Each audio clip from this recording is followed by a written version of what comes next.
noite a todos, eu queria agradecer a presença de vocês.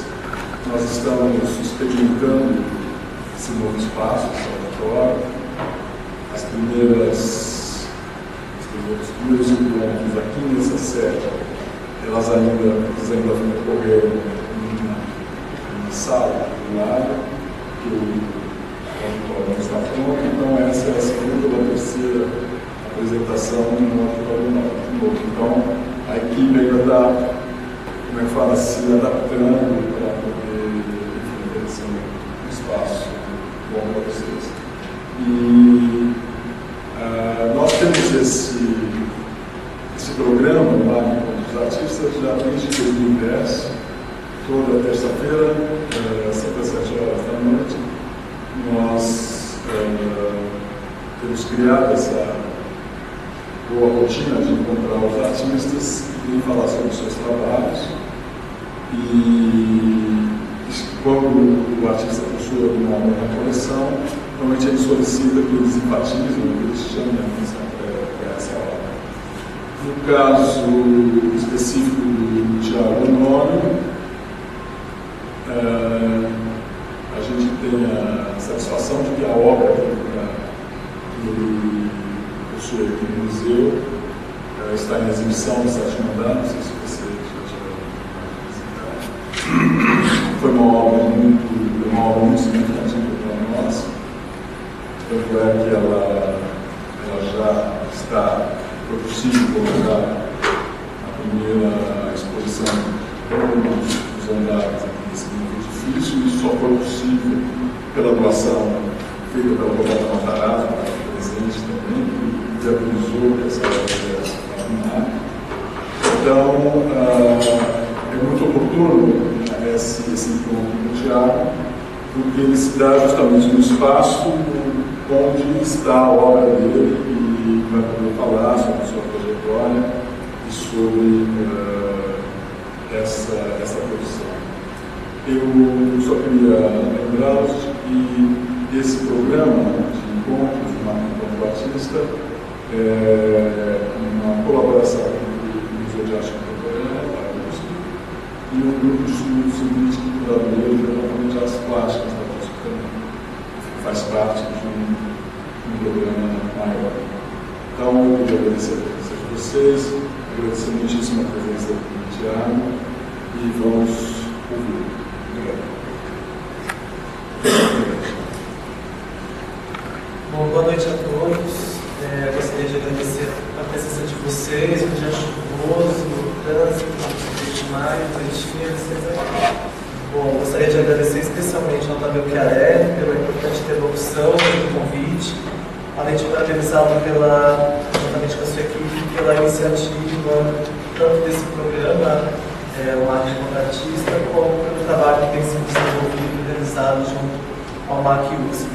Gostaria de agradecer especialmente a Roberta Matarazzo pela aquisição e doação de documento ao MAC USP, um trabalho que eu considero significativo no meu percurso. Bom, nessa fala hoje desenhada para esse encontro, uma possibilidade seria de organizar retroativamente a minha produção, desde que comecei a apresentá-la publicamente em 2001, logo que concluí o bacharelado em Artes Plásticas, hoje Artes Visuais, no Instituto de Artes da Unesp em 2000. Talvez seja necessário advertir que algo de um tom confessional e até mesmo didático, mesmo evitados, aparecerão nessa fala, ainda que é contrapelo do meu próprio desejo. Talvez isso fosse importante reter um movimento que considero algo de um procedimento autodemonstrativo, caro ao núcleo duro, por assim dizer, da minha produção, ao ponto nevrálgico mesmo dela. Optei antes de uma organização cronológica e numa sequência que pudesse ser lida como uma ordenação causal, entre um trabalho e outro e assim sucessivamente. Optei, então, retomo, pela realização de um recuo breve no tempo.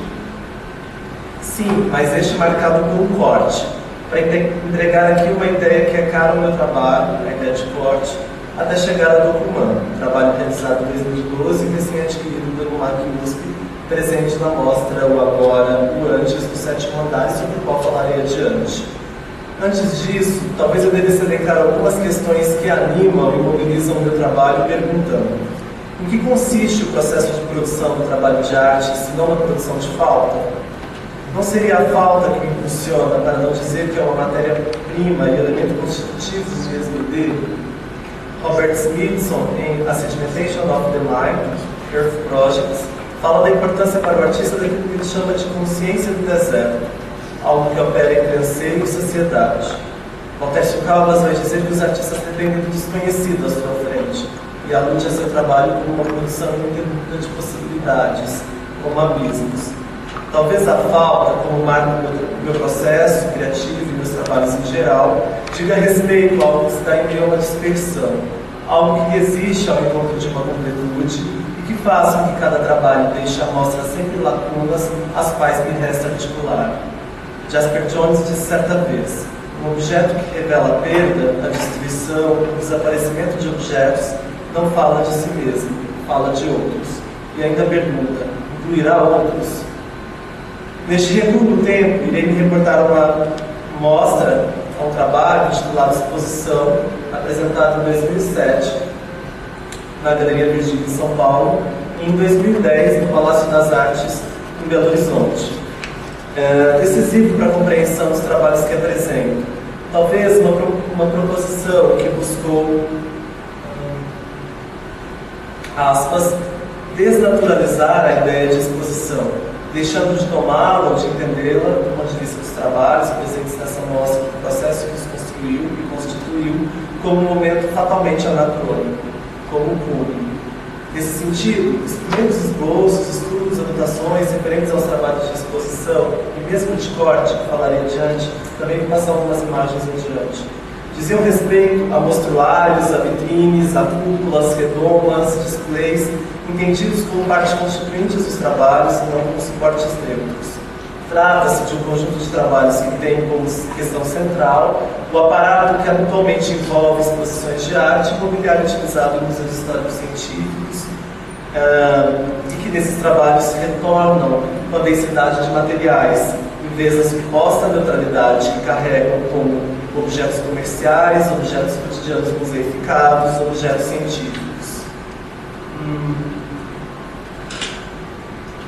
Eu reconheço que aqui, nessa fala, quanto mais, e a partir das imagens que eu vou mostrar para vocês, quanto mais eu fosse bem sucedido em apresentar como um procedimento autodemonstrativo os trabalhos, talvez mais eu me aproximasse da operação central deles, dos próprios trabalhos, daquilo que os anima.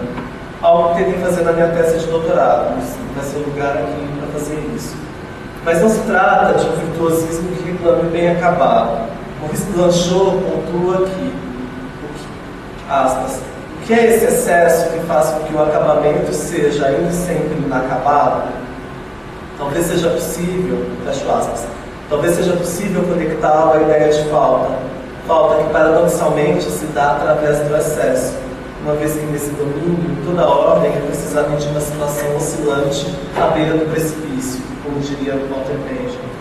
Logo, antes de falar de Dokuman, ainda devo pontuar algumas questões relacionadas à exposição, corte, ânima, desenho e falta. Experiências que o antecederam por acreditar que talvez não seja possível para uma compreensão e análise mais refletida de Dokuman desconsiderar essas experiências anteriores. Como disse, esse recuo se principia com o exame de questões que haviam conduzido à realização de exposição. Os trabalhos que compunham essa mostra, cujo título exposição enunciava literalmente o problema com o qual me defrontava naquela ocasião, haviam sido livremente inspirados na novela Histoire d'Aulério, de Georges Bataille, e no ensaio Miroir, de La Tampomaki, de Michel Lévy. Considerado uma autobiografia sem rosto, escrita em 1928, a novela de Bataille fala da migração de um objeto, discorre sobre a saga de três adolescentes à margem da censura adulta, animados e violentos, o narrador Simone Marcel, que despudoradamente levam um corpo à vida e à morte mediante a supressão ou ausência de limites, a experimentações as mais radicais. Algo que me atraiu nessa novela é o fato de ela constituir-se num relato seco, que evita subterfúgios psicológicos e torneios de linguagem. Já o ensaio de Lery analisa o espetáculo da tauromaquia sob o ângulo que ele mantém com a atividade erótica, e como se estivesse diante de um desenho. Talvez fosse importante frisar que no prefácio de Erotismo, Bataille pontua que só foi possível elaborar as ideias contidas nesse livro depois de ter lido O Espelho da Tauromaquia de Michel Lery. Em relação a essas obras literárias, é importante frisar que, no momento com o qual eu me encontrava às voltas no processo de construção dos trabalhos que iriam constituir exposição, elas não foram tomadas como fontes de citação, mas como materiais dotados de plasticidade própria para sua realização. Nesse sentido, os trabalhos que constituíam a exposição não aspiravam a homenagear, celebrar ou citar as obras desses ensaístas, menos ainda tomá-las como metáfora. E aqui talvez seja importante mencionar a oportunidade que eu tive em 2006 de visitar uma exposição chamada Undercover Surrealism, né? A imagem que está projetada aí, Picasso Miró, Masson and the Vision of Georges Bataille.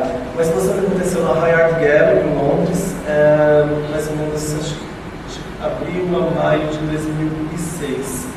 Essa exposição apresentou objetos e trabalhos que haviam sido reproduzidos na revista Document, liderada por Georges Bataille nos anos 1929 e 1930. Veja que essa ideia de Document, em 2006, eu já estava às voltas com ela no contato com essa exposição, que foi muito importante para mim, na minha formação.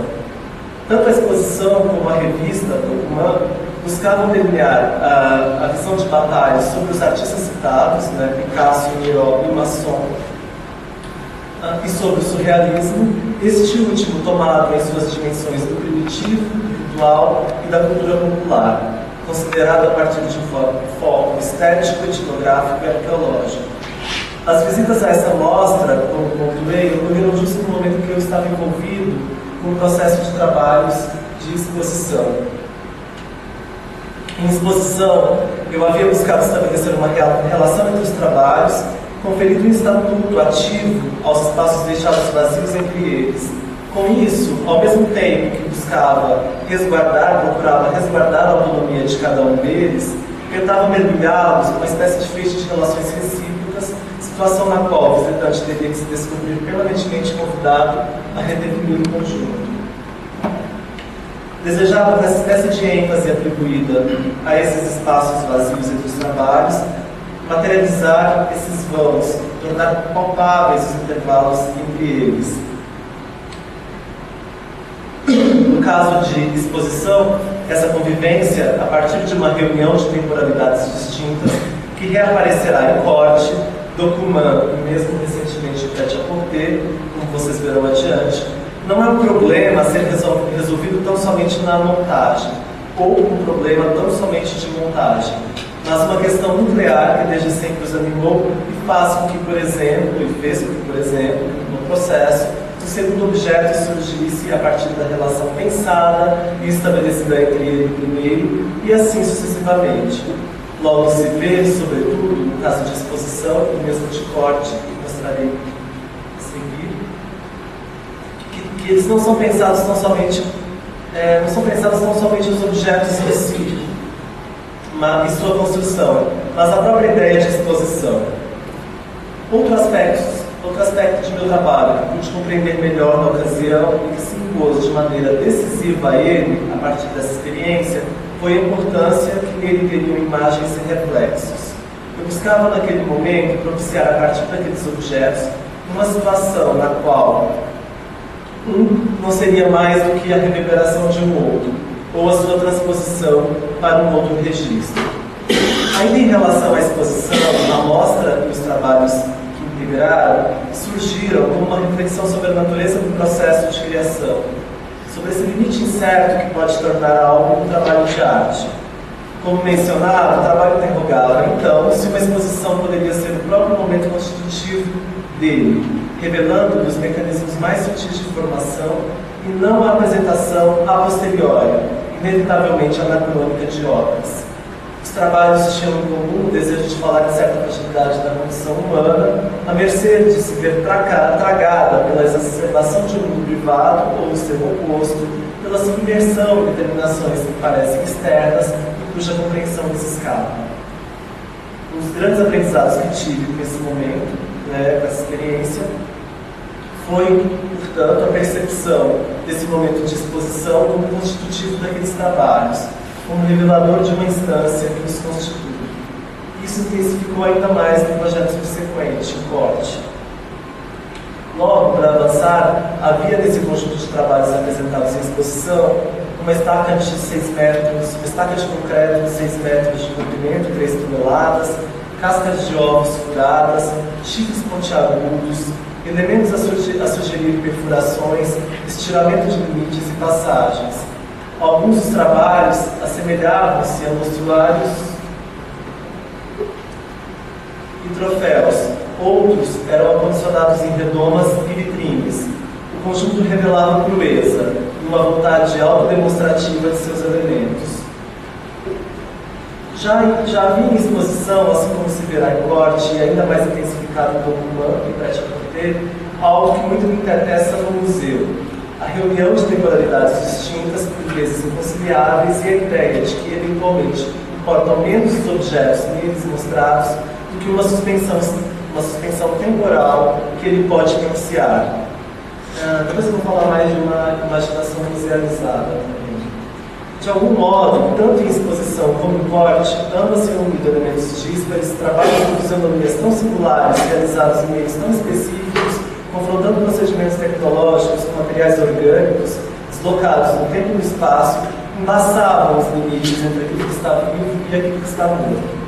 Os trabalhos constantes de exposição remetiam ao ato de exibir, pareciam deixar em suspenso a pergunta: por que, em meio aos inúmeros objetos que nos cercam, alguns deveriam ser mais privilegiados pela visão? O recurso à patologia não foi desconsiderado quando decidir atribuir o título de exposição a um trabalho de arte em exposição. A opção pelo termo viria a suscitar uma reflexão sobre o processo de criação, processo artístico de criação. Sua gravidade problematizaria o momento de exposição de um trabalho de arte como o momento que o modifica. Neste caso, o momento de exposição como um momento transformador, para além de suas convenções, revelando, talvez, os mecanismos mais internos e sutis que dizem respeito ao próprio trabalho. Bom, aqui a ideia das reciprocidades.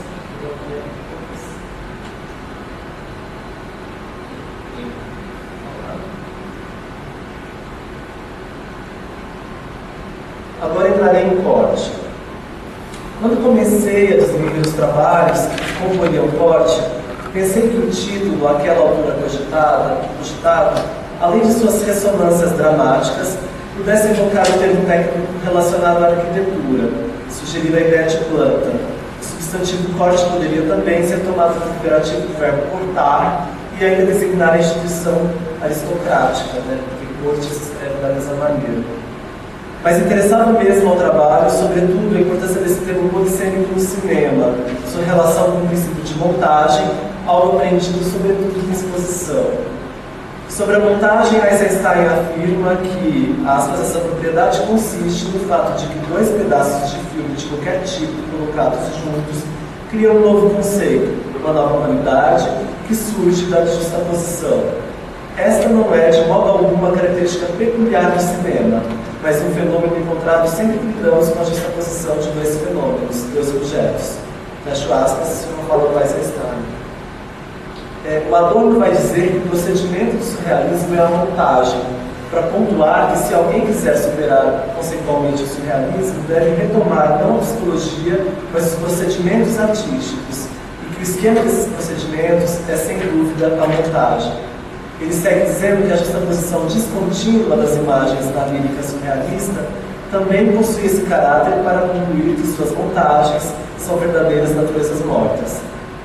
Ele diz: decompondo o antiquado, eles criam uma natureza morta. Depois de ter montado a exposição e analisado a relação que os trabalhos estabeleciam entre si, depois de ter considerado a relação desses trabalhos, possivelmente estabelecida com a arquitetura, e a presença do espectador no interior dela, pude perceber mais claramente o quanto a montagem resultava um corpo disperso, destituído de unidade, ou seja, pude perceber que tal disjunção é uma característica forte do próprio trabalho. Daí o aspecto descontínuo, inacabado, elíptico, tanto de exposição, que reaparece mais fortemente em corte. Havia sido iniciada, quando estava as voltas para a realização de corte, já em 2008, e a exposição só foi, então, só veio à tona em 2010, uma pesquisa de campo, antiquários, feiras de pilharias, feiras de antiguidades, mercados de cura, em São Paulo mesmo, fora de São Paulo, várias outras cidades. Eu tinha à minha mente uma reunião de elementos desconexos, novamente deslocados no tempo e no espaço, e que, de algum modo, também reaparecem no documento, onde eu vou retomar essa questão. Então, vim para Tia Porteiro. Estava naquele momento já interessado em materiais orgânicos relacionados ao corpo, chifres, peles e presas, submetidos a uma série de justaposições por meio de procedimentos industriais e tecnológicos. A montagem desses trabalhos era parcialmente realizada por mim no meu estúdio. O restante era delegado a mão de obra específica. Agenciamentos que se tornaram ainda mais complexos para essa experiência, quando não raro o mesmo trabalho solicitava por vezes 3 e 4 pessoas especializadas, profissionais especializados na construção dos seus componentes, a partir dos meus estudos e anotações. Como disse, o corte foi apresentado em 2010 na Galeria Vigílio, tomando seus 2 andares, e em 2011 na Galeria Laura Marciado, no Rio de Janeiro. Ela era composta por imagem, esse trabalho que eu mostrei para vocês.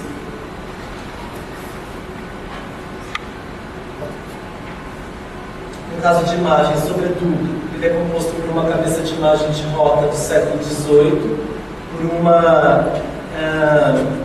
a imagem tinha que ser uma imagem de roca para a construção desse trabalho, porque a imagem de roca ela já é construída de uma maneira a ser desconstruída, ela já é construída estilhaçada. Para favorecer o trajeto processional, é esculpida somente o rosto, as mãos e os pés, e o corpo é formado por ribas de madeira, né? Então, o que a torna mais leve o trajeto processional. É uma imagem que abre as ruas, ela tem toda uma dimensão performática, profana. Ela era travestida, adornada, geralmente se utilizava presa de elefante para a realização dos dentes, rubi para a utilização das lágrimas de sangue, vidro para a utilização dos olhos, pelo para a construção das perucas.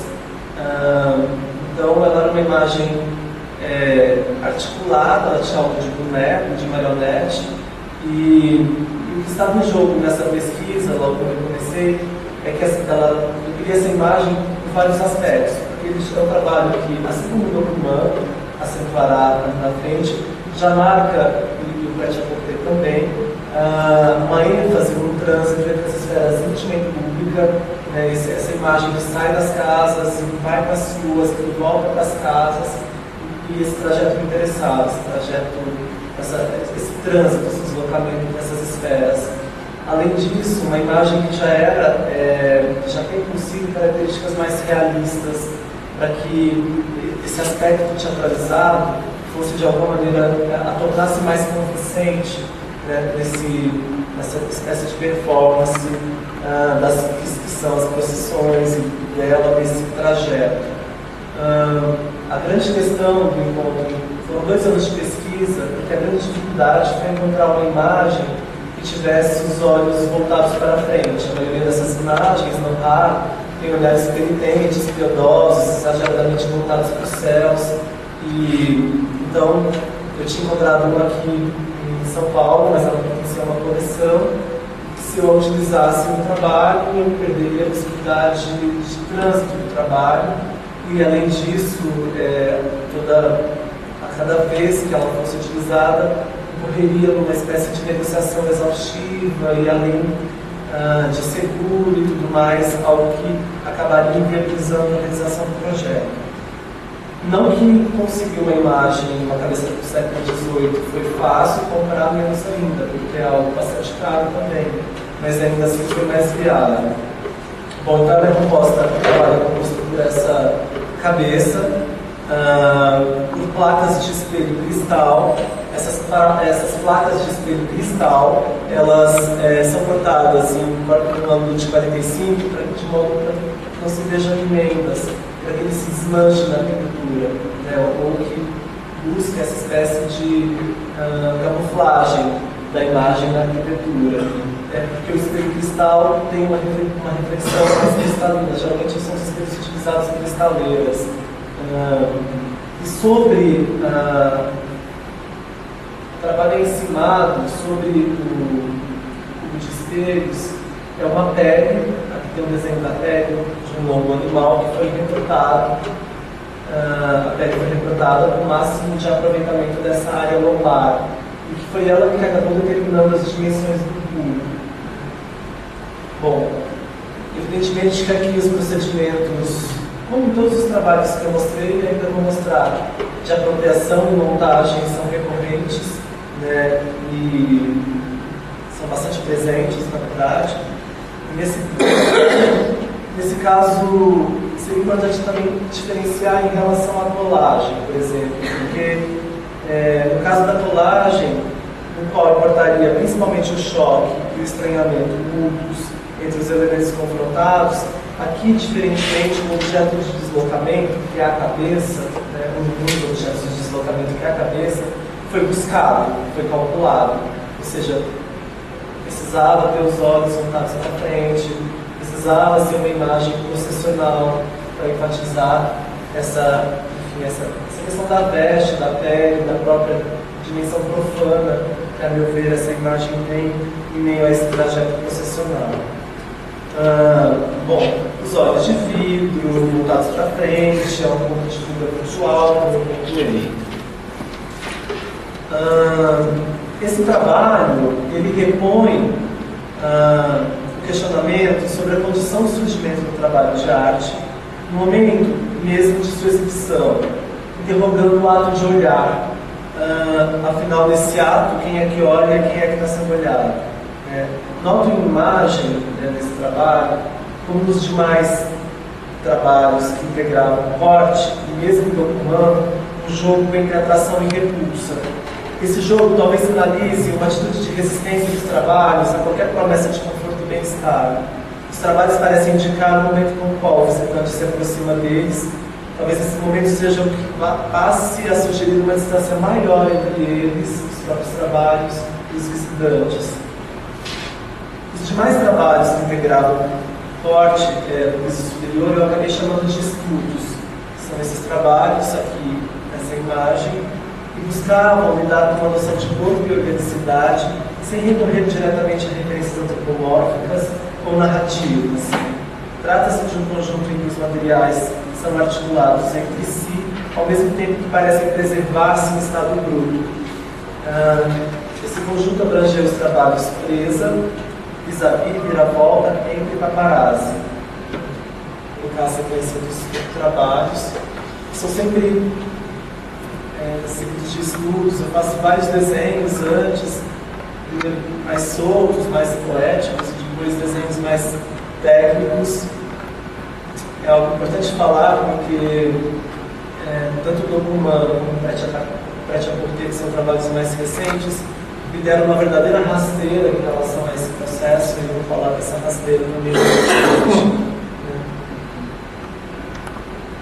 Eu não sei se eu tenho tempo para falar de cada um, mas aqui, por exemplo, é importante notar que tem um quarteto de atravessamentos. Então, o trabalho chama Presa, e era o único que se apresentava solto, desprotegido de redomas e vitrines, e ele tem um anel que atravessa, a presa é uma perfura, tem um anel que atravessa essa presa, engastado no anel tem um projétil, que é um outro elemento perfurante, e formando esse quarteto de elementos a sugerir perfurações recíprocas, tem essa espécie de signo gráfico, esse asterisco que sustenta todo o arranjo.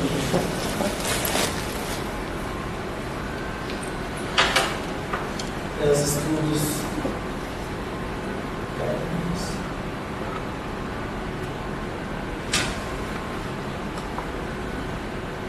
essa viravolta.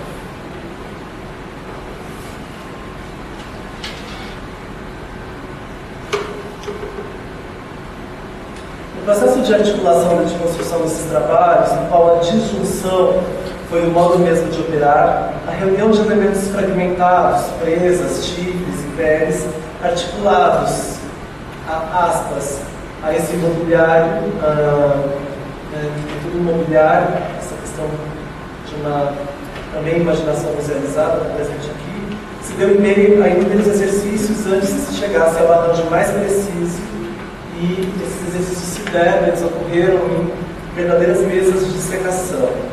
Poderia aqui evocar a ideia freudiana que diz que a anatomia é destino.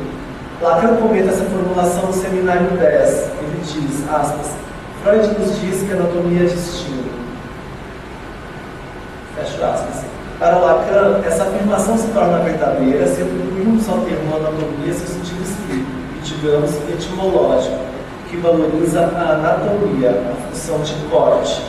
Tudo que sabemos de anatomia está ligado de fato à dissecação. O destino, isto é, a relação do homem com essa função chamada desejo, só adquire toda a sua animação na medida em que é concebível o despedaçamento do próprio corpo. Esse corte que é o lugar dos momentos de eleição de seu funcionamento. Naquele momento, pesquisando superfícies polidas e reflexivas, ocorreu que a palavra animal é lida como lâmina, se espelhada, um palíndromo. Desse jogo com os palíndromos também adveio a ideia de trabalhar com os reflexos, os materiais utilizados, com as deformações, demonstrações com caráter híbrido. A própria ideia de híbrido tem origem no grego híbris, cuja etimologia também remete à fronteira, excesso, traje. Os trabalhos cortavam pelos espelhamentos da cintura para baixo, refletindo, e cortavam os visitantes na altura do sexo, da cintura para baixo, refletindo-lhes as imagens fragmentadas, todos os trabalhos que estavam nesse piso superior, à exceção do paparazzo da Macon. Desejei que os visitantes se descobrissem permanentemente convidados a redefinir esse conjunto imediato por superfícies reflexivas e polidas. Novamente, retomando a ideia de um jogo entre aproximações e afastamentos, que reaparecerá em Dom Humano, é como se os trabalhos colocassem em contato o que há cada qual de mais profundamente íntimo e de mais cotidianamente público, e mesmo de mais impenetravelmente oculto.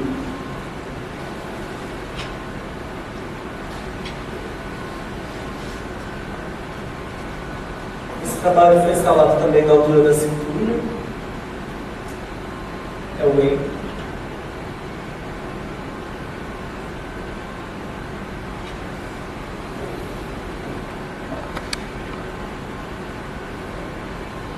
Então, esse era o único que ficava instalado na altura dos olhos. Ele recentemente foi apresentado numa versão prata numa exposição do Instituto do Mercado.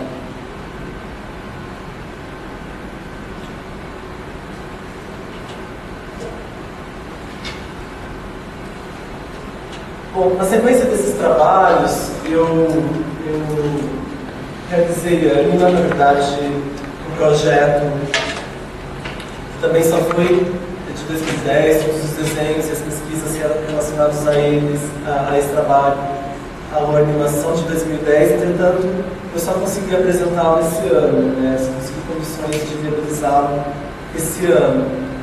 Vou falar dele, assim, até porque não faz sentido eu saltar para o romance sem passar por esses trabalhos anteriores. Em ânima, é afixado uma pele de linguiça de zebra, com focinho, orelhas e rabo, a um tubo transparente com rodízio. A região lombar, disposta sobre o topo, a cabeças laterais devendo pender sobre as faces laterais da estrutura. Essa pele liça, quase sem recortes, e com as partes salientes do corpo animal preservadas, foi encontrada em lojas especializadas em animais empalhados, taxidermia, materiais e objetos científicos. Para a realização do trabalho, fez-se necessário o estudo minucioso dos procedimentos a serem adotados para se prensar a pele, sem danificá-la, sem danificar os seus volumes, sobre a estrutura adequada do acrílico, para não se criar barriga também, porque é um relevo espesso, e sobre os tipos de parafusos a serem adotados na junção das placas. No primeiro momento foi cogitada a utilização de parafusos quase transparentes, assim como o rodízio, eu trabalho bem esse rodízio que eu disse antes, que ele também fosse transparente. Era importante assegurar a leveza e impressão de levitação a um objeto estruturalmente pesado. O trabalho, embora não pareça, ele pesa 280 quilos. A parte lombar do animal não foi prensada, nem coberta com acrílico, devendo sugerir, pela sua textura, o desejo de toque, enquanto as bordas irregulares da pele eriça, caindo pelas laterais, sugerem torpor e inércia. A ideia é que o espectador possa visualizar, a partir de um determinado ponto de vista, desenho abstrato de uma superfície com listras, né? E logo a seguir confrontar-se com a dimensão orgânica daquela superfície, da figura de um animal prensado. Com as 4 rodinhas e sem direção predeterminada, foi desejado que o cubo deslizasse, algo que ao mesmo tempo sinalizava e negava o caráter funcional daquele objeto, emprestando-lhe uma carga de ridículo. É como se aquela pele zebrada, prostrada sobre o cubo de acrílico com rodinhas, zombasse de sua própria insuficiência e nos lembrasse como a figura do clown da nossa própria insuficiência. A despeito da redução do animal ao novo corpo de acrílico, acredito que haja nesse trabalho, nos termos materianos, que assim foi colocado aqui, mais humanidade que animalidade. Há a possibilidade de ânima se movimentar. Se nada tocá-lo, entretanto, ele não sairá do lugar e acabará tendo algo de uma imobilidade imóvel, uma vez que cada um de seus 4 rodízios, dotados de autonomia e de movimento, pode potencialmente mover o trabalho em uma direção própria. Talvez o trabalho sugira algo de um bicho empacado, que, por estar nessa condição, resiste a sair do lugar. O arranjo lembra ainda o diagrama de uma bizarra natureza morta, que acentua, por meio do cinetismo sugerido pelas suas listras, a ideia de um lugar que se fixa. É possível que se reconheça em ânima questões relacionadas ao desenho, e principalmente a simplificação drástica do desenho animado, em razão da inusitada associação do animal com um objeto que encena uma funcionalidade. Aqui a gente poderia lembrar do Tom e Jerry, quando eu sempre penso nessa imagem, quando o Tom passa um bolo de macarrão no Jerry, fica todo no animal. E, por exemplo, quando os personagens dos desenhos animados são comprimidos por meio de algum dispositivo semelhante a um compressor, como o Tom e Jerry, de maneira a trocarem com naturalidade sua forma volumétrica por uma forma plana. Então esse foi um trabalho que surgiu depois da experiência de corte, entretanto pesquisado, enfim, material específico, a condição de realização dele se deu, entretanto, somente agora, em fevereiro, estava as obras, estava no cabelo de obras, março de 2013. Então, foi quando eu realizei e que foi exposto agora recentemente no Instituto Tomeu Tato, numa das salas.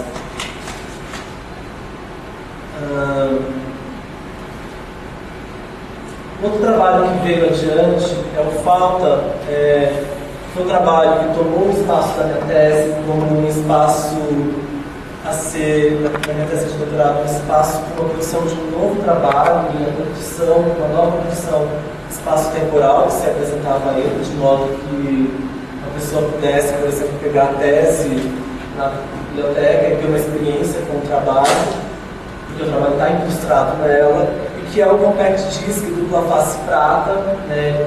Hoje em dia os CDs eles já não são mais, eles já não tem mais a dupla face prata, eles são insulfilmados já na face superior, por conta da questão da pirataria. Então eles já saem com uma espécie de camada leitosa, uma espécie de jato de areia, ou uma película, esse filme, para depois ter a marca Sony, LG e tudo mais, para não se vender gato por leve. Mas eu consegui ainda alguns, uma distribuidora, uma fábrica, uma indústria que produzia esses CDs na face prata. de modo que então ele é espelhado dos dois lados e é um trabalho audiovisual, no qual eu gravei o som de uma faca sendo afiada no segundo, né, é o único vai e vem da faca, e ela não foi colocada no loop. O CD foi queimado até o final, de modo que esse espelhamento continuar presente. Se eu queimasse só uma faixa e colocasse no loop, para além da perda da discussão de limite, também está em jogo do trabalho, eu teria uma mancha, que seria a mancha de gravação, que demonstra a ideia do espelhamento presente no trabalho. Então, é possível ter uma relação mais autocontida no trabalho, ouvindo ele no fone, na verdade, a experiência que você vai ter de esse som meio que fatiando seus ouvidos. Ou eu também penso na possibilidade de dispor esse trabalho numa grande sala, com caixas, amplificadores e fiações aparentes, numa sala vazia, né? Enfim, como se estivesse fatiando as próprias paredes da arquitetura, ou a própria arquitetura em si. Bom.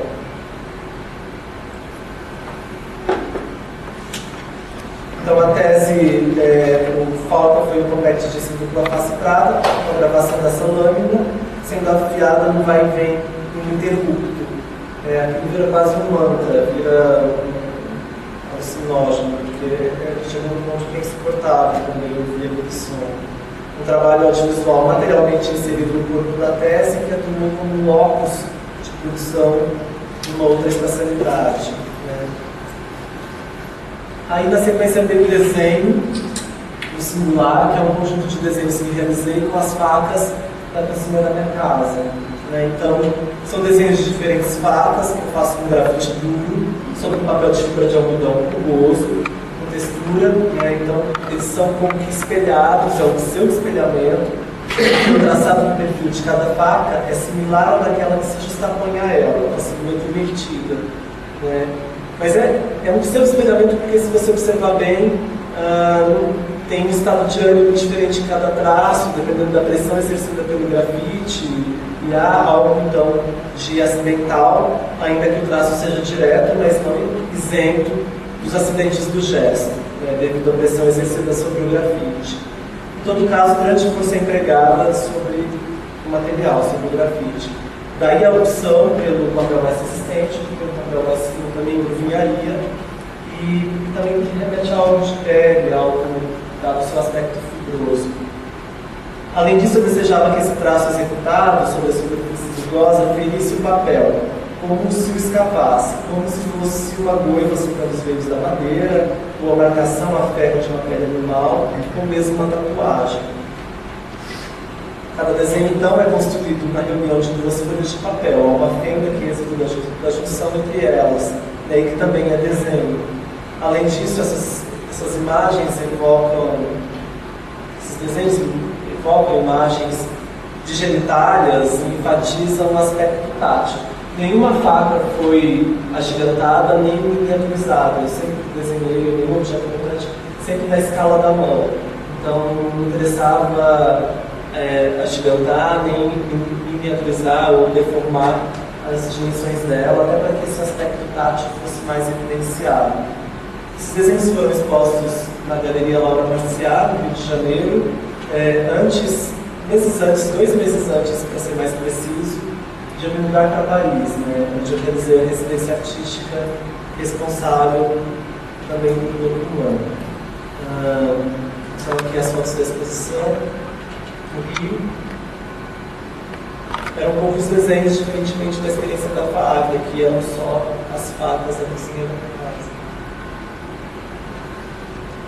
Bom, logo que eu cheguei em Paris, né, então a experiência de Paris veio com a realização de um projeto que eu encaminhei desse programa mantido entre a FAAP e a CPDESAR para a experiência de uma residência artística, é uma condição espaço-temporal privilegiada. Esse apartamento que a FAAP mantém fica na CPDESAR, que é um complexo que reúne a contínua 300 estúdios em uma região idílica de Paris, enfim, diferente do Sena, do lado do Notre Dame, enfim. Eu fiquei lá de fevereiro a agosto do ano passado, né? Então, você vive trabalhando no estúdio, nesse caso, um estúdio com grandes janelas, uma luminosidade especial e uma oficina que te faz lembrar o tempo todo que você está em Paris. Logo que eu cheguei, demorei pelo menos um mês para começar a trabalhar. Foi difícil chegar, sobretudo no sentido de organizar o espaço de trabalho, me sentir mais familiarizado com aquele novo espaço. Considerando que é o espaço que você trabalha e o espaço que você mora, são espaços separados. Mais ou menos um estúdio com aproximadamente 50 metros quadrados. Mesmo tendo chegado no inverno, passava grande parte dos dias na rua, e foi aí que eu comecei a notar a quantidade de feiras de quinquilharias e atividades, as chamadas programantes, que tinham na cidade. Embora eu já conhecesse Paris, já tivesse frequentado, sei lá, Porta Pinhambu, tinha uma série de feiras, eu comecei a notar no centro, nas periferias, vielas, boulevards, alamedas, uma presença constante diária dessas feiras.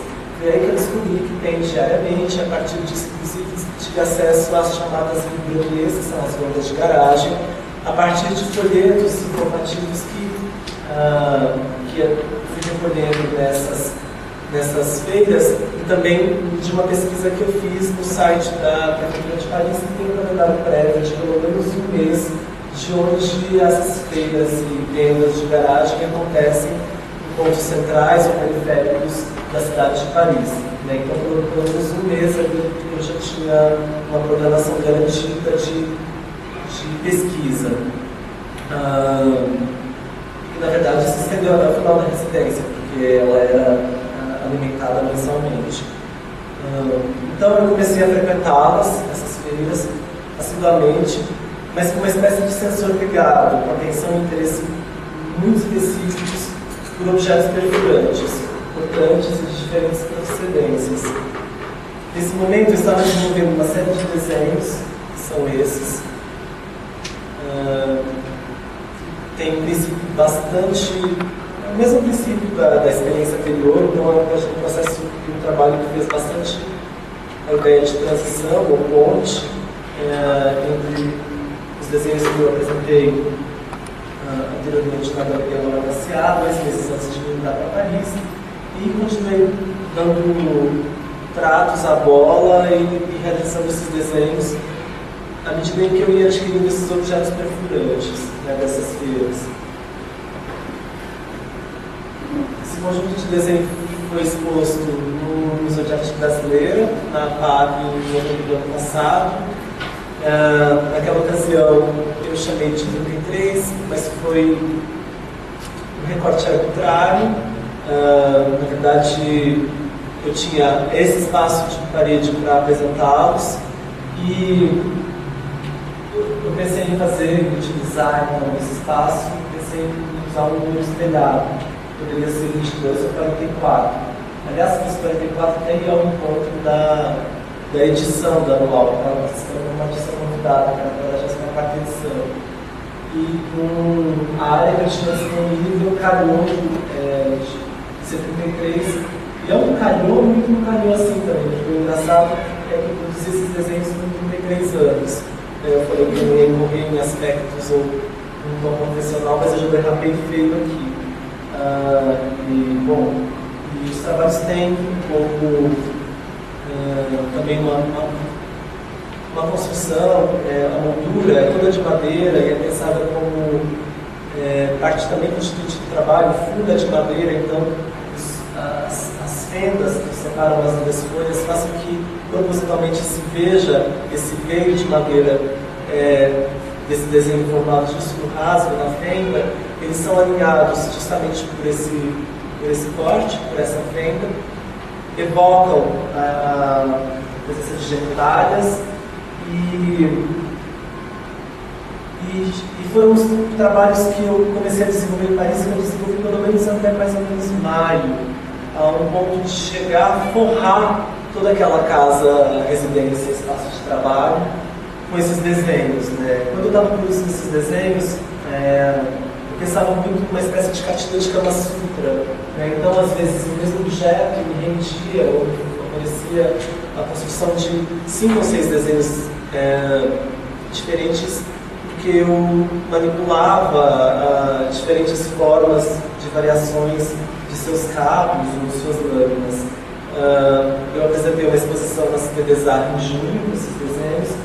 Como eu disse, eles sem uma outra condição de montagem, e depois essa condição de montagem no Museu de Arte Brasileira da FAP no ano passado. Bom, agora dá para entrar em Tucumã. Quando eu estava produzindo esses desenhos, eu ia evidentemente comprando esses objetos, adquirindo esses objetos por essas visitas, por essas peregrinações a essas vendas de garagem, feiras de quinquilharia, e colocando todos esses objetos no apartamento que eu morava, né, no lugar que eu trabalhava lá na CP. Bem, chegou uma hora que houve quase uma desproporção da quantidade de objetos que eu tinha, de armas que eu tinha em relação às dimensões daquele apartamento, né? Agora, o que é importante de saída é pontuar em relação a esse trabalho, que faça que, de alguma maneira, muito do que eu disse, que vocês viram anteriormente, seja revisto, embora ele esteja intimamente conectado com as questões pontuadas ou presentes em trabalhos anteriores, mas enquanto processo, Tucumã me deu uma verdadeira rasteira. Eu aprendi muito com esse trabalho, porque o que eu chamo de rasteira, nesse caso, foi justamente um trabalho que aconteceu sem se anunciar como um trabalho. Parece esotérico isso que eu estou falando, mas é isso mesmo.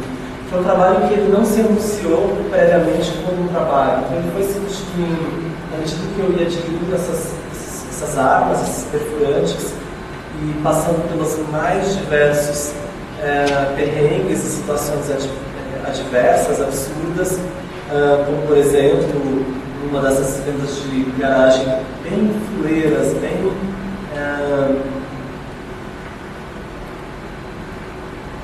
estrupiadas mesmo, da periferia de Paris. O senhor não tinha nem mesmo um saquinho, uma sacolinha plástica para me dar. Eu tinha comprado uma faca de cutelo, uma das facas de cutelo presente na mesa, e eu coloquei essa faca numa sacolinha plástica estrupiada que ele me deu, e no metrô a sacolinha plástica rasga, o facão cai, eu pego o facão, todo mundo olha para mim, e enfim. Então teve vários momentos, para além disso, a alfândega, de situações em que eu passei por terrorista, serial killer. Isso ficou mais evidente quando rolou o Open Studio, aconteceu o Open Studio, em que as portas dos estúdios da CP são abertas durante 24 horas, e aí naquele dia, às vezes ficam momentos sem ninguém entrar no seu estúdio, de repente entram manadas de pessoas, 20 pessoas de uma vez. Foi o que aconteceu em um dado momento. Nesse momento me chamou muita atenção, porque os desenhos estavam na parede, as fatas estavam sobre a mesa, as mesas eram as minhas mesas de trabalho, tinham 3, 4 mesas de trabalho, com cavaletes, e então a mesa estava posta, e o apartamento de 50 metros quadrados, uma mesa imensa com todas essas armas. E muitas pessoas, para retomar uma discussão, algo que eu pontuei em relação aos movimentos ambivalentes de atração e repulsão, davam 3 ou 4 passos para frente e 1 para trás, queriam ficar no apartamento, nem mesmo conversar comigo, muitos deles. Outros tinham a dificuldade da língua, ou do inglês, ou do francês, ficavam, mas tinha sempre uma atenção, porque a mesa estava posta, os objetos estavam soltos, disponíveis, da mesma forma que atraíam alguns o objeto ter sido algo de uma aula de fetiche, ele rebelia porque era um objeto perfurante, eu não conhecia essa pessoa, um objeto entrando, e tinha uma desproporção em relação às dimensões, como eu já comprei, do espaço físico com a própria mesa da Santa Ceia, bem bosta. E, bom, mas eu disse que esse trabalho me fez rever, sobretudo, o processo de construção do meu trabalho, sem que eu me desse conta que nessa dimensão performática, sempre dessa ponta de uma maneira programática, é isso que eu quero dizer, assim, um programa prévio. Que essa dimensão performática já constitui o trabalho na área medida. E que esse trânsito entre as esferas íntima e pública, quer dizer, objetos que estão deslocados no tempo e no espaço, que saíram de residências, que foram para ruas, que voltaram para a residência, um espaço de residência artística, inclusive, que estavam morando, que agora voltam para o espaço público, que é um museu como esse, quer dizer, acabava sendo ainda mais enfatizado. Né? Então, para não dizer, né, dentro e fora, é um movimento intrínseco, um objeto que fura, um objeto que corta. Então,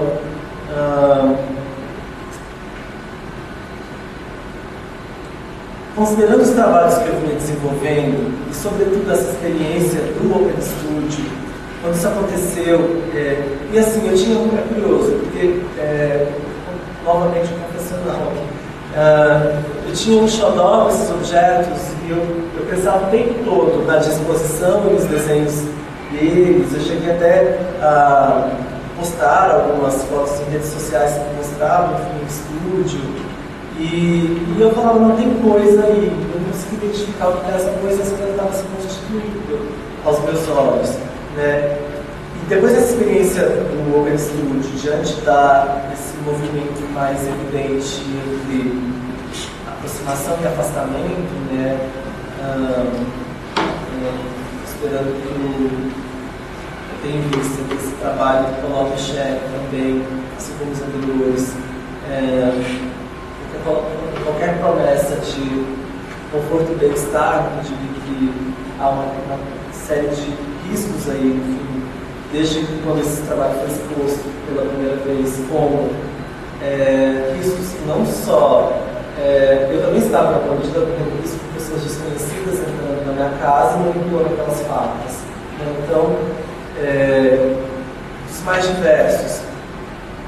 Bom, considerando que os trabalhos que eu fui desenvolvendo, esses procedimentos de apropriação e montagem já recorrentes na minha produção, em trabalhos anteriores, imaginava, quando eu cheguei em Paris, antes de Documã, mesmo da realização desses desenhos,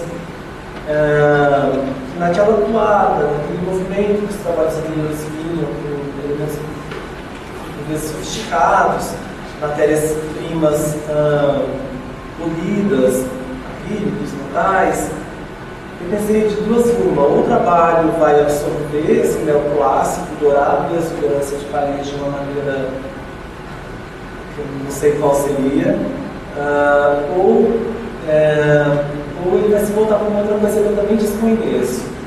O que eu tinha em mente é que o fato de produzir um trabalho ou trabalhos antes de Paris, que lidassem com outros trabalhos que estavam lidando com demandas muito específicas, no que se refere a uma mão de obra especializada, como eu disse, às vezes 3 ou 4 pessoas envolvidas, profissionais específicos na construção do mesmo trabalho, o cara da pele, o cara do acrílico, o cara do metal, o cara da madeira laqueada, enfim. Desde que eu cheguei em Paris, o que eu coloquei para mim é que essa exuberância, o dourado, que essa condição de um trabalho, de ter que lidar, de repente, com de obra específica, especializada em 6 meses, não pudesse me intimidar. Porque eu não me deixaria intimidar por isso. Né? É curioso porque o trabalho acabou, acredito, voltando para uma espécie de dentro e fez com que eu visse de algum modo, embora os desenhos as capas da minha casa tivessem sido utilizados anteriormente, mas fizesse com que eu visse a própria escala do meu punho, do meu braço e do meu antebraço. Então, de alguma maneira, todo esse trânsito, que foi complicado, voltar com 2 malas e meia no ar, mas isso não é simples. Mas, de alguma maneira, em nenhum momento, eu quero dizer que nem Paris, nem a condição de que a gente lidar com um serviço especializado num espaço que eu, cuja língua, por mais que eu falasse um pouco, é novo para mim, novos hábitos, novos costumes, enfim, uma cultura, não me queria que isso me intimidasse. E menos ainda que isso fosse um dado coercivo na viabilização, na realização de qualquer trabalho. Mas aí isso tem a ver com essa revisão da escala da mão também, por isso que eu concluí essa questão. E, bom, eu fui dando continuidade a essas peregrinações pelas Garias de antiguidades, adquirindo sempre perfurantes, vivendo na dimensão performática de andarilho, né, do trabalho, situações das mais bizarras como a do metrô que eu narrei para vocês, né, e mesmo retorno a São Paulo. À medida que essas armas foram sendo adquiridas, elas iam então para essa mesa de dissecação, isso foi até o momento final. Então, nesse sentido, uma tensão se instaurou no espaço doméstico, não só pela desproporção que eu já disse, mas por um conjunto específico de armas diversas em que eu pude perceber que ao final da residência eu havia apilado, reunido. Quando eu estava próximo de retornar ao Brasil, eu não pensei duas vezes em quis fazer de algumas coisas que eu fui acumulando ao longo de 6 meses e você não percebe quanto você vai acumulando coisas, para que todos esses perfurantes viessem comigo. E naquele momento eu já havia refletido sobre o desejo de fazer um trabalho já há um tempo que problematizasse a própria ideia da expressão do trabalho de arte, no medida em que esses instrumentos relacionados ao universo e ao vocabulário do trabalho, ferramentas deslocadas no tempo e no espaço, agora destituídas de sua função primeira, iriam jazir sobre uma espécie de mesa sacrificial como oferenda. Aqui tem o conjunto das ferramentas.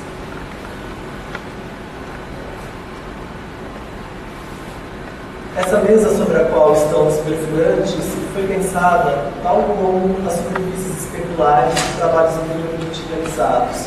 O que eu quero dizer com isso é que ela é parte constitutiva desse trabalho, dessa obra. Ela não é simplesmente um suporte neutro para o depósito de armas. Então, ela foi decisiva. Era necessário que fosse uma bancada de trabalho que fizesse uma alusão a um procedimento seco, a um procedimento direto, a um procedimento mais de disposição e exposição desses objetos, mas sem que ele fosse mediado por redondas vitrines ou displays.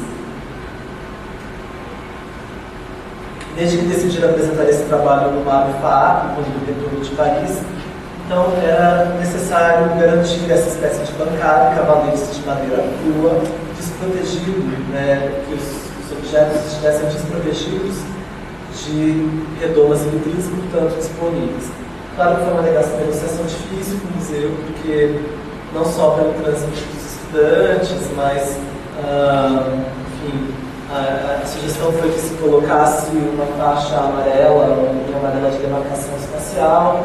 Isso colocaria por terra toda a ideia, todo esse movimento ambivalente de atração e repulsa, e sobretudo essa tensão que faça com que o trabalho também esteja na iminência de tocá-lo, né, já de fato expeliria de pronto essa tensão, assim como foi sugerido até mesmo no meu momento de conhecimento das questões do trabalho, a colocação de vitrine redonda. Descartei as duas possibilidades, apresentei o projeto de uma maneira ainda mais contundente, bati o pé e disse que sim, fosse daquela maneira não teria, seriam só os desenhos, seria mais o trabalho.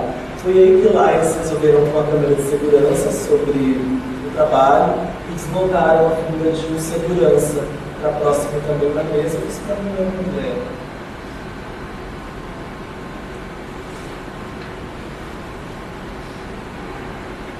Bom, é importante falar, assim, isso é muito importante.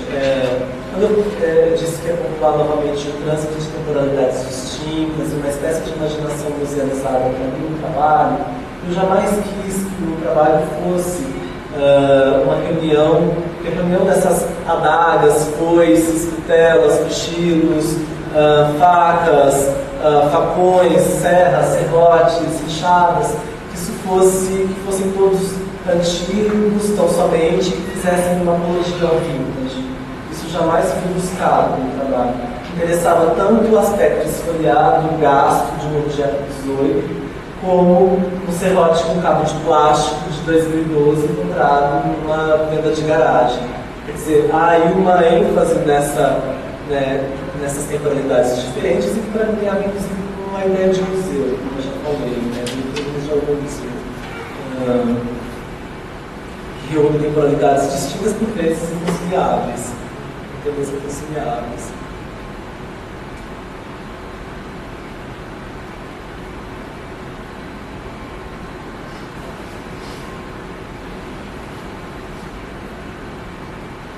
Bom, uma outra camada do trabalho diz respeito ao folheto que o acompanha, é parte constitutiva dele.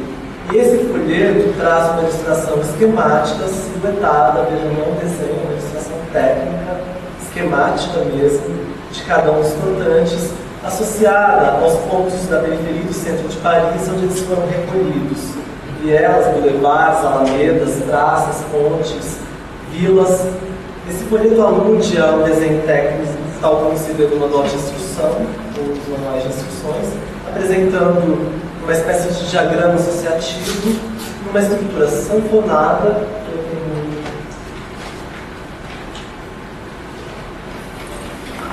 pode ser também, quando aberto, uma espécie de pôster.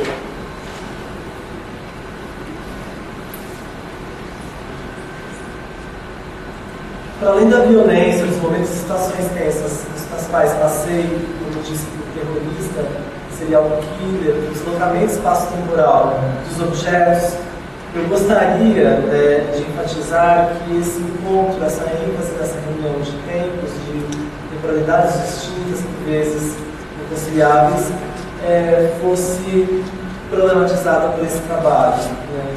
Por algo que eu chamei também de uma espécie de imaginação musealizada, que animou inclusive não só esse trabalho, mas também um conjunto de trabalhos que mostrei para vocês hoje. Em relação ao título, antes mesmo da revista de Bataille, eu pensei na ideia de documento como um atestado de um nome sem origem. Para mim, aqueles objetos são como prova de um crime à luz mesmo. Eu desconheço, enfim, o que aquilo contou, papel, carne, gente, enfim. E ali também marca, embora eles estejam associados a um local de Paris, você vai lá, sabe que nesse local acontece uma venda de garagem ou uma feira de quinquilharia ou um mercado de pulga, mas que ali o objeto já não está mais lá. Quer dizer, ele fala também, denuncia uma presença ausente, embora naquele espaço aconteça esse tipo de evento. Essas feiras, mercados, aqui está todo mundo.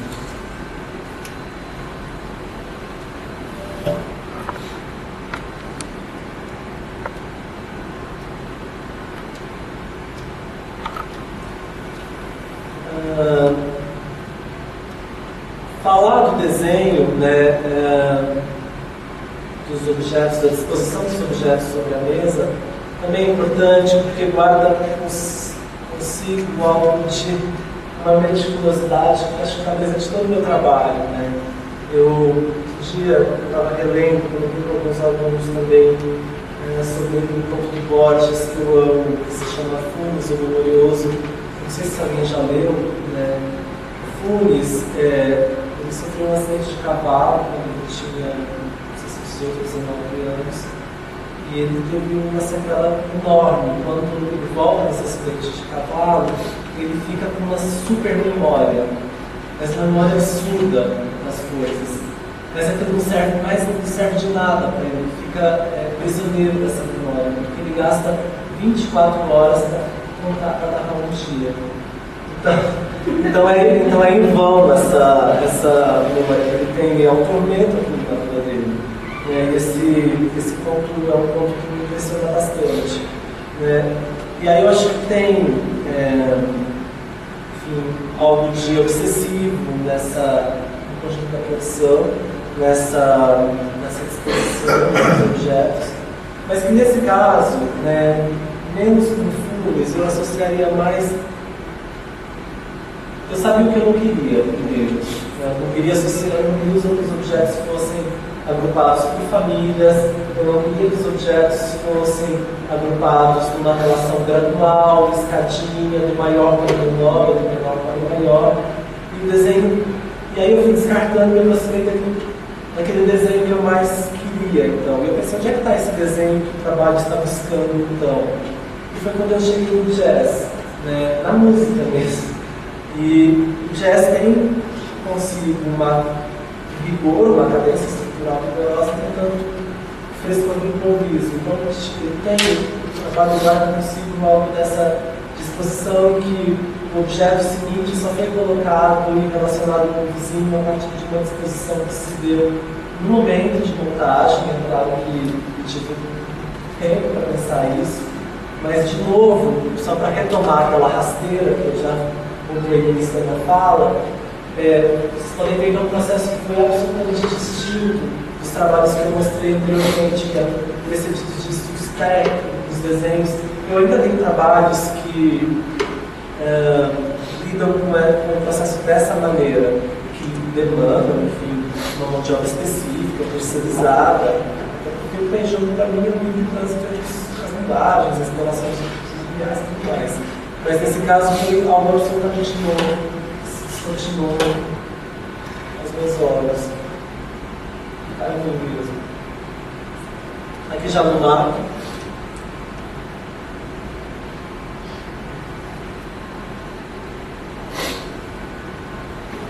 Uma condição toda especial, né, diante da série trágica do fato de Camargo.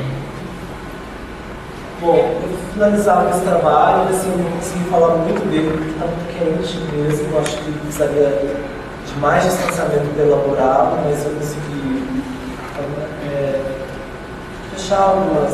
Eu posso alinhavar e fechar alguns pontos que eu lancei no início da minha fala. Né? Prêt-à-porter, ele foi um trabalho que foi apresentado agora recentemente na mostra Estranhamente Familiar do Instituto Miyotaki, e foi, na verdade, o trabalho mais recente. Né?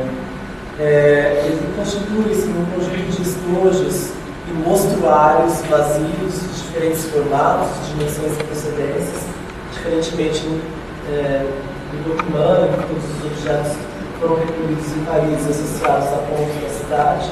Aqui eu tenho diferentes formatos de dimensões e procedências: francesa, inglesa, americana, japonesa, chinesa, brasileira, dos séculos XIX, XX e XXI, aparafusados uns aos outros numa linha rente a de suas aberturas, formando um ângulo de 90 graus.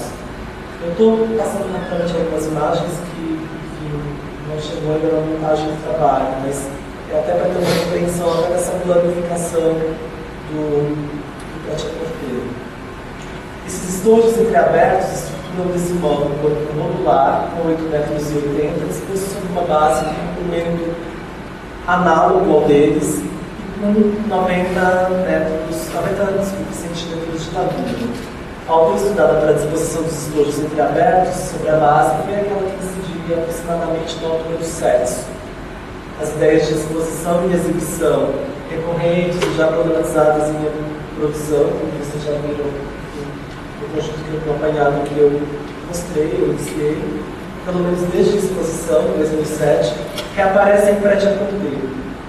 A tão dita reunião de temporalidades distintas é problematizada pelo trabalho, um estojo vazio de 1840, por exemplo, convive ao lado de um outro de 2010, com caixinha de veludo azul e aspecto polishop, além dos procedimentos de apropriação, montagem, edição, seriação e tiragem. Prêt-à-porter não deixa de acentuar o trânsito entre dentro e fora, entre aquilo que se guarda ou se perde para sempre. O arranjo também pode ser entendido como uma pintura, uma nova rasteira aí no meu processo, algo bem novo que apareceu. A ideia de pintura, eu jamais tinha feito trabalho que lidasse com tanta cor, revelada pela variedade de cores e de superfícies que revestem o interior e o exterior desses estojos, caixas e mostruários. São superfícies diversas: madeira, metal, couro, capuz, cetim, linho, veludo, seda, de variadas cores, azuis, violetas, púrpuras, laranjas, verdes, entre outros. Pret-à-porter apresenta, então, uma espécie de jogo de alternâncias e contrastes sucessivos em superfícies gastas em notas, que também revelam, nas suas cavidades, adjunteiros e reentrâncias, um vazio, a ausência de um objeto. Esse trabalho, então, eu comecei em Paris, eu produzi, acredito que 60% dele em Paris, 40% dele em Paris, aqui a disposição dele no Instituto Elementar. Eu já tinha alguns estojos, mais 2, 3, e logo que cheguei, dei continuidade ao desenvolvimento dele. Eu tive estojos no Bexiga, na Benedito, e depois alguns recentemente também em Londres e Nova York, grande parte de Nova York.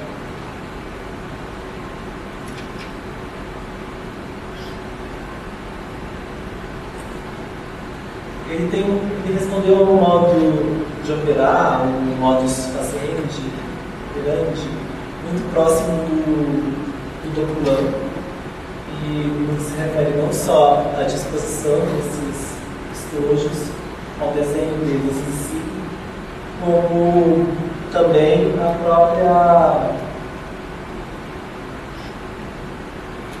própria ideia de apresentação, assim, sobre nesse caso, é um display que também foi pensado, como no caso do documento, necessitaria da madeira bruta dos cavaletes. Nesse caso, todo o trabalho responde a um princípio de unidade modular.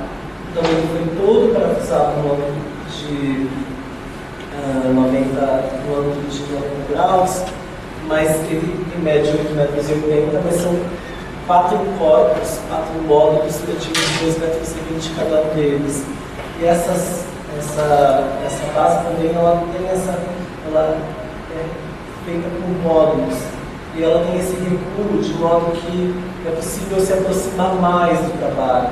Eu fiz alguns testes de dispor os estojos sobre uma base fechada, sem esse recuo na frente e atrás, com somente uma lâmina passando por baixo sustentando, e o trabalho naquela situação ficava mais escultórico, é como se ele ficasse mais no centro da base, tendo menos essas possibilidades de entrada nele, que são para mim importantes, que revelam também cavidades, as reentrâncias, as quais me referi, e essa espécie de denúncia de um objeto ausente.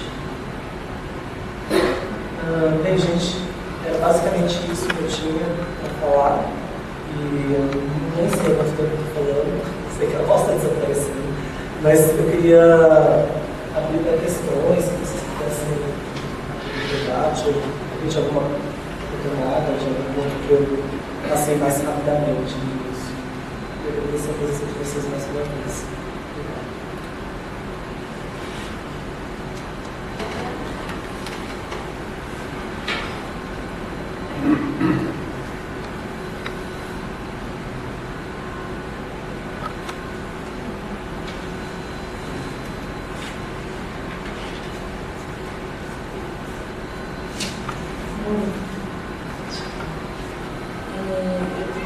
Duas questões relacionadas sobre romanos. A primeira parte é uma questão para você e a segunda parte do Tadeu.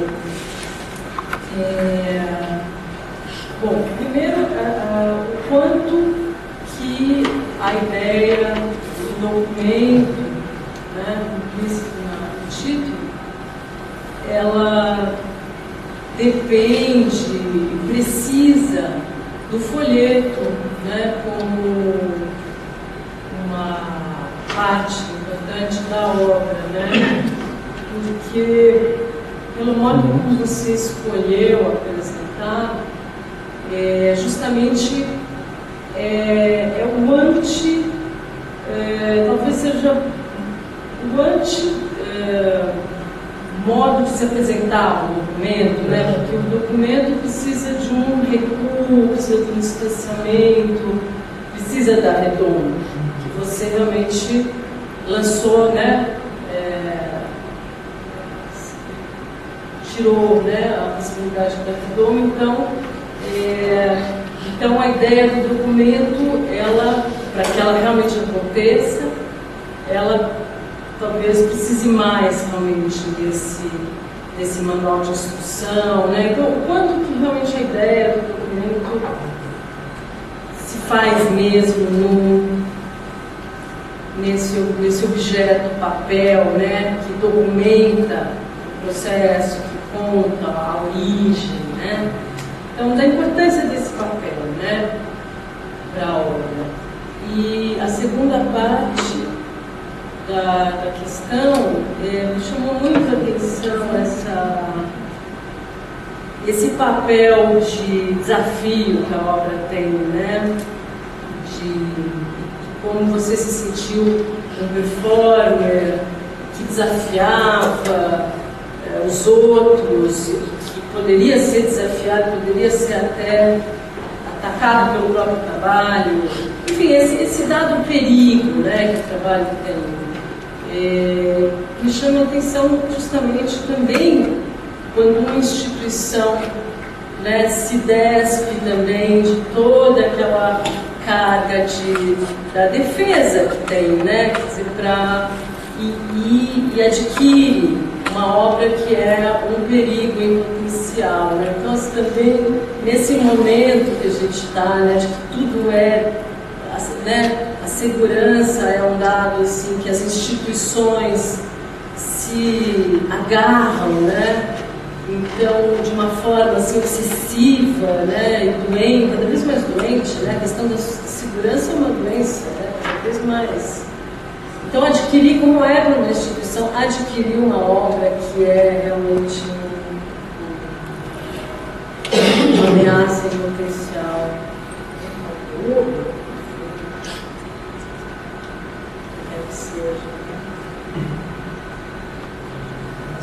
Paulo, muito boa essa pergunta.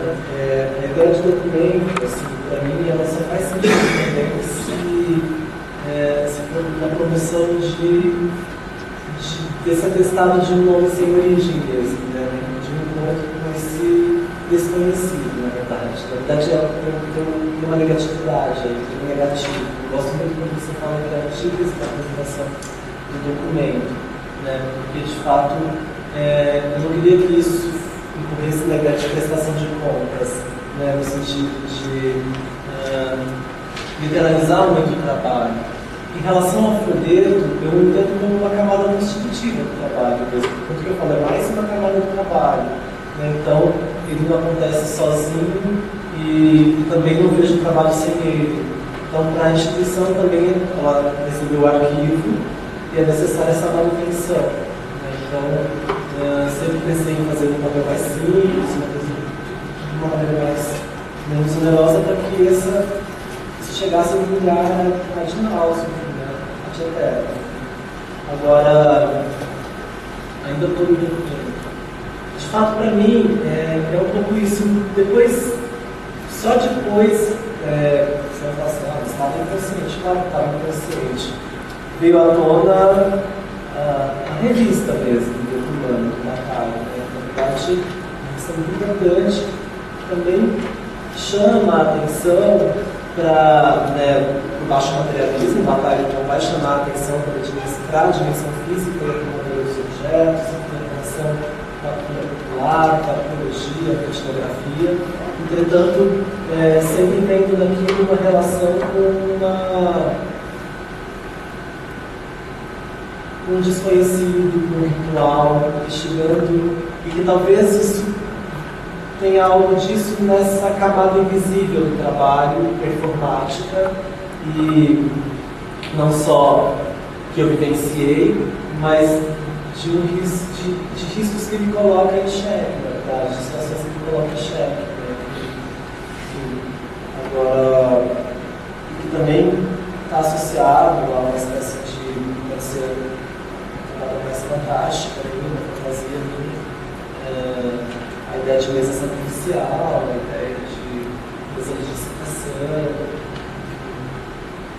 mas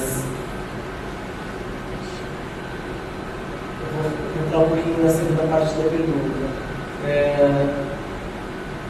Eu acho, Paula, super corajoso o museu do equilíbrio, e acho que não só isso, É um trabalho que está colocando em xeque também várias ideias relacionadas à ideia de noção de museu também, né? Então, não só dessa relação que passa pela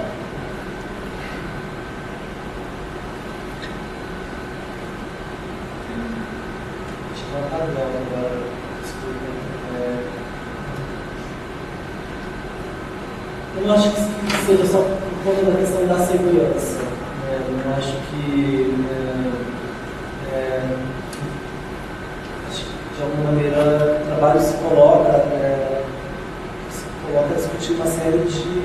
Acho que, por exemplo, absolutamente oportuno que ele esteja numa exposição em que você tem artistas de diferentes períodos e épocas e estilos. Desafia outras questões, não só a integridade física, né? Desafia, talvez, o nível de desafio outro, né?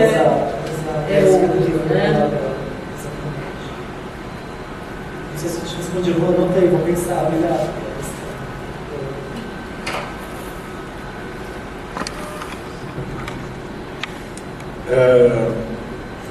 Acho que tem alguns níveis assim, para entrar nessa conversa. Acho que, em primeiro lugar, tem a minha relação com essa obra especificamente. Enfim, também não quero entrar na parte confessional, mas enfim, eu acho que é um dado importante também, porque é uma obra recente. Né? Acho que a compra foi efetivada no primeiro semestre, enfim, já próximo da exposição. Mas acho que tem um dado que quando eu fico na frente de alguma obra que me arrebata de alguma forma, eu acho que tem um processo de excitação muito forte, sabe? Quando você olha a obra e você acha que você viveu todos esses anos para chegar na frente da obra. Não sei se eu estou sendo claro. Então foi essa sensação que eu tive quando eu vi o trabalho na FAAP e já fiquei assim, eu pedi na hora, ó. Já sabia que tinha que ser do MAC, era uma coisa muito, acho que obsessiva, de um outro jeito. Né? E nesse período, que foi novembro, dezembro, não me lembro, a exposição já estava em processo, já vinha sendo pensada, houve uma modificação do projeto original, enfim, da implantação do museu, e era uma exposição que deveria fazer uma síntese possível, né, uma síntese de uma maneira, uma entre várias possibilidades, de uma síntese do acervo da coleção do museu. E, enfim, então ela já foi sendo integrada na própria possibilidade dessa exposição. Nós estamos num momento que essa exposição poderia ocorrer ou não, que tinha problemas aí da infraestrutura. Né? E eu vejo, o trabalho tem uma dimensão alegórica muito forte, sabe? Na verdade, eu acho que ele tem uma contradição interna do trabalho, né? Produtiva contradição, que ao mesmo tempo que ele é totalmente explícito, né? ele se expõe na inteireza dos objetos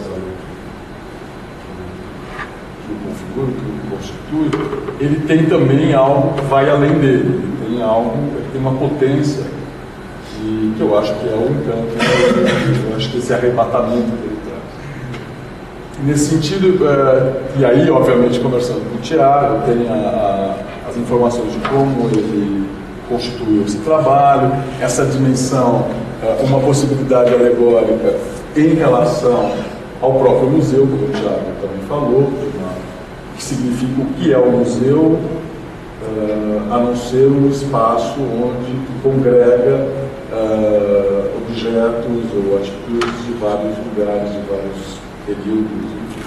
Tinha essa relação. Agora, tinha uma dimensão, essa dimensão performática no trabalho do Tiago, ela batia muito com uma interpretação que eu particularmente tenho do trabalho do Flávio de Carvalho. acho que o Flávio de Carvalho, ele tem, com um bom trabalho de arte, ele tem várias possibilidades de leitura, né? Agora, uma das coisas que sempre mais me mobilizaram para o trabalho, desse trabalho especificamente do Flávio, eu percebo tanto como um momento alto do desenho brasileiro, se a gente quiser falar assim, como também um documento de performance. Me interessa muito mais isso como um documento de tentar objetivar uma experiência dramática, que é a vivência da morte da mãe, e eu acho que para mim isso é tão importante quanto o resultado estético, plástico. E é uma das principais obras, é uma das obras mais emblemáticas do museu, na coleção de arte brasileira. É uma das obras mais importantes, é uma obra que eu gosto demais e tal. E eu acho que ela colocar o trabalho do Thiago dentro daquele contexto, porque assim, é muito tranquilo, pelo menos não dá para falar só da obra do Thiago sem falar do todo, né? Me parece muito tranquilo entender porque o trabalho da Marina Salem está lá. Eu acho essa dimensão da morte como transcendência está presente no trabalho do Flávio de Carvalho. Eu acho que isso é retomado no próprio trabalho da Marina. Acho que, e aí tem os pandãs ali, tem o Volpe de um lado, Porto Carreiro, o Torres Garcia e tal. E eu acho que a colocação do trabalho do Thiago no meio dessa exposição, ela podia incitar o público a ajudar o público a ter uma outra relação com os artistas que estavam em volta. Ou seja, ela ajudaria a ressignificar o Flávio de Carvalho, ajudaria a ressignificar todos os outros artistas ali. E esse lado da segurança, que eu acho que é um dado, e é claro que é um dado sério para o museu, porque esse obviamente conta, uma coisa que fez atrasar a inauguração, a implantação do museu foi justamente os dispositivos de segurança, que estão só sendo colocados agora. Foi uma atitude de provocar mesmo essa tensão no espaço. Quer dizer, eu penso o espaço de exposição não como um espaço de lazer apenas, mas como um espaço de provocação ao pensamento, à experiência. Quando você vê uma das principais obras do museu, que é o Flávio de Carvalho, ela está teoricamente prestes a ser atacada, ela pode ser vítima de... É claro que essa dimensão de provocação está presente também, no sentido de potencializar a experiência de visitar a exposição. Ela meio que quebra, não sei, porque se eu tenho o Flávio de um lado e a Marina Salem do outro, aquilo vira uma nave de uma igreja, né? Alguma coisa de transcendência. Eu acho que o trabalho do Thiago, ele bota a pessoa de novo no aqui e no agora, enfim. Mas é sempre cada trabalho ajuda a pensar o outro. E isso teria sido muito mais fácil fazer uma exposição assim, obras-primas do acervo do mar. Picasso, mas eu acho que fazer esses cortes, vamos dizer assim, nessa história da arte pré-estabelecida, e esses cortes são feitos pelos artistas mais jovens ali, eu acho que pode transformar uma visita em algo um pouco mais interessante. Pelo menos é o que eu espero. E não sei, o trabalho do Thiago ali dá uma ajuda bastante. Acho que não é outra possibilidade de pensar na história da arte, que não de uma maneira periodizada. Claro. Acho que você faz uma desperiodização também. Essa é a ideia. Quer dizer, por exemplo, eu acho que você tem alguns trabalhos assim, na exposição que eu acho que servem. Eu acho que o caso da obra do Thiago é eu acho que o trabalho do Fernando Piola, né, que é aquele trabalho que fala da ele durante entre 2007 e 2010. Em 2007, ele se apresenta numa delegacia que serviu de espaço para a cultura do país, aqui em São Paulo. Ele se apresenta como engenheiro paisagista da prefeitura, encarregado de cuidar do jardim, transforma o jardim num monumento às pessoas que foram mortas, tortura. Eu acho que colocar aquele trabalho junto com trabalhos feitos em 1964, que aí Nelson Lerner, o Aguilar, o Antônio Dias, também dá uma chacoalhada, né? Porque o Antônio Dias é um trabalho magnífico, o Nelson, mas eles já estão tremendamente... a história da arte oficial já aderiu a eles de uma maneira muito forte. E as pessoas às vezes esquecem sobre o que o Antônio Dias está falando. Então, usando o trabalho do Fernando, isso pode ajudar a refazer uma outra função. Enfim, só estou tentando pensar junto ao fato dessas obras de artistas mais novos terem. E elas funcionam muito bem, né? O que eu acho bacana é assim, acho que o trabalho do Thiago funciona tanto em relação aos trabalhos que estão em volta dele, como ele funciona ele mesmo. Se segura. Todos que estão. Não sei se eu te respondi. Agora, vocês podem reparar que tem uma certa concentração de seguranças. Não propriamente por causa do Flávio de Carvalho, mas sobretudo pelo Thomas Garcia, que está lá, pelo fogo. Mas elas estão presas. Viu? Isso é legal, é importante. Todos os instrumentos têm cabo de aço. Passa justo na junção entre a parte de madeira, o cabo e a lâmina. Isso nunca foi problema para mim. Na verdade, não estou discutindo uma questão de interação enquanto manipulação. Não estou discutindo manipulação. Agora, isso já havia sido discutido na FAP. Isso não era um problema, desde que eu mesmo fizesse, porque é algo mais delicado mesmo. Você acaba fazendo uma cirurgia assim, enfim, então tem um furo em cada instrumento, e esse cabo de aço passa justamente no ponto de junção entre a parte da madeira. Ele é imperceptível, ele é invisível. E eu acho que é um outro índice da inteligência do trabalho. Né? Porque essa disponibilidade dos instrumentos, na verdade, não é assim. É como se ele estivesse pregando uma peça em você. E, na verdade, é a rasteira, mas porque chegou num ponto que a maneira de apresentação desse trabalho na FAP seria medida a faixa de segurança amarela. E eu falei que não. Né? Para mim, não precisava prender um objeto. Mas não me incomodava também prender um objeto, porque eu estou discutindo a noção de manipulação, de interação enquanto manipulação. E também porque eu não gostaria que tivesse nenhum objeto estrupiado, roubado. O que pode acontecer tem objetos de 1804, tem objetos de 18. Né? Então, são objetos fetichistas também, tem uns pequenininhos, é fácil estrupiar essa. Eu não queria que isso. Até porque se isso acontecesse, o trabalho desfalcou, não vai ter uma reposição. Não tem uma coisa postiça, eu vou voltar para Paris, enfim. É bom, mas eu vou fazer outras coisas. Então, essa é uma coisa que eu pensei bastante e não me agredia, não me incomodava o cabo de aço, como me incomodava profundamente a faixa amarela, porque eu queria justamente isso aqui. O trabalho está nessa menção, certo? Eu posso tocar, se eu posso, se é possível, eu faço. Isso eu já demarcaria, eu já escreveria, enfim. Então, foi quando eu teve essa questão de ficar na ficha técnica, cabos de aço, isso não está abafado, escondido, isso não é.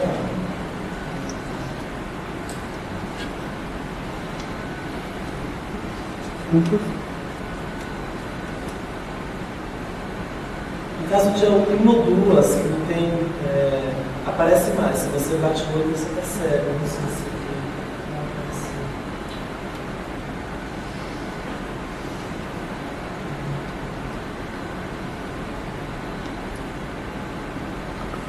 No caso dessa é bastante evidente. Dessa que é tipo um soco em inglês também. Não sei se...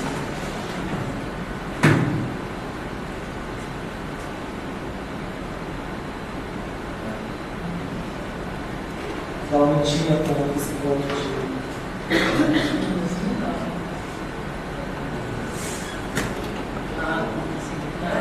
diante da pujança você não vai olhar para isso.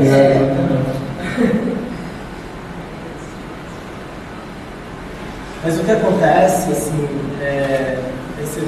já aconteceu aqui uma vez, já em Natal aconteceu algumas vezes. Tem gente que não resiste e toca. Eu sei que foi tocado, e aí, assim, claro, tem o segurança dele, mas tem o segurança chegar. Aí tem um deslocamento no eixo rotacional da lâmina, e aconteceu uma situação bizarra aqui no MAP, que eu cheguei uma tarde, assim, aí eu vi que estava absolutamente torta, fora, assim, e eu fui lá colocar ela bonitinha, né? Os 4 seguranças vieram em cima de mim, eu desculpa, eu sou artista, eu falei, não, mas não pode, aí isso já acionaram, subiu a... Não, foi Estela, uma moça que levou uma bronca dela.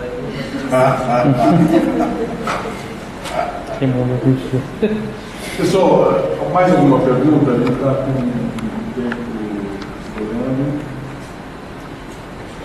Se quiserem fazer mais uma pergunta, eu acho que será.